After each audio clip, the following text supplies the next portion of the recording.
अस्सलामुअलैकुम। आज हम एमएस वर्ड में टेक्स्ट बॉक्स को डिस्कस करेंगे। यह टेक्स्ट बॉक्स किस चीज़ के लिए इस्तेमाल होता है, बहुत इंपॉर्टेंट है।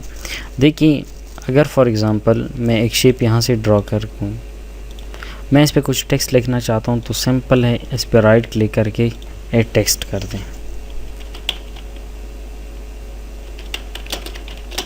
अच्छा, अगर फॉर एग्ज़ाम्पल इसकी बजाय मैं कोई पिक्चर इंसर्ट कर दूँ, शेप पर जब हम राइट क्लिक करते हैं तो टेक्स्ट लिख सकते हैं।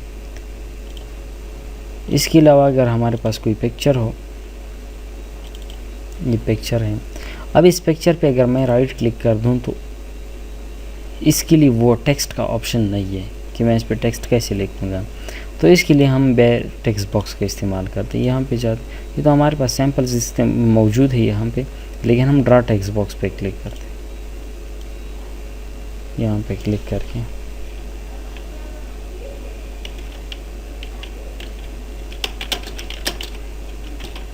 Practice to grow.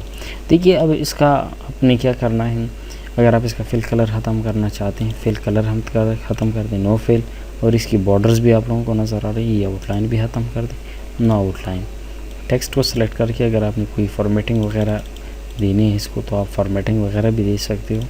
साइज़ अगर आपने इसकी इंक्रीज़ करनी है तो आपकी मर्ज़ी है, जिस तरह आप चाहते हो, नहीं किसी को पता भी नहीं चलेगा।